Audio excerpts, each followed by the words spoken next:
బాలీవుడ్ నటి సుస్మితా సేన్ ఎందరితోనో డేటింగ్ చేసింది, కానీ ఎవరినీ తన జీవిత భాగస్వామిగా అంగీకరించలేకపోయింది.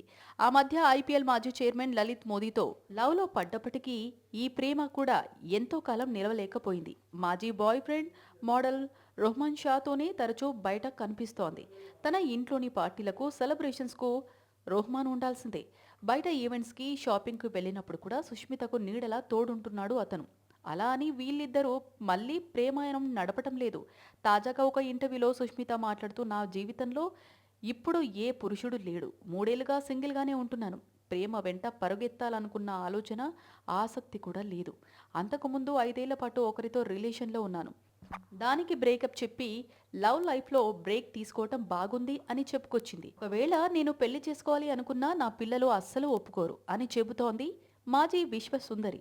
పలానా అబ్బాయిని పెళ్లి చేసుకుంటే ఎలా ఉంటుంది అని అడిగితే, నా పెద్ద కూతురు, అతనే కాదు, నువ్వు ఎవరిని పెళ్లి చేసుకోవద్దు, అసలు వివాహం చేసుకోవాల్సిన అవసరం ఏముంది, నీకు నచ్చినట్లుగా నీ జీవితాన్ని గడిపావు, అలాంటిది పెళ్లి గురించి ఎందుకు ఆలోచిస్తున్నావు అని ప్రశ్నిస్తోంది అని చెప్పుకొచ్చింది సుష్మితా సేన్. 2000 సంవత్సరంలో రెనీని దత్తత తీసుకుంది. 2010లో అలీసాను దత్తత తీసుకుని పెంచుకుంటోంది. సుస్మిత 2021లో రోహ్మాన్ షాతో బ్రేకప్ చెప్పింది.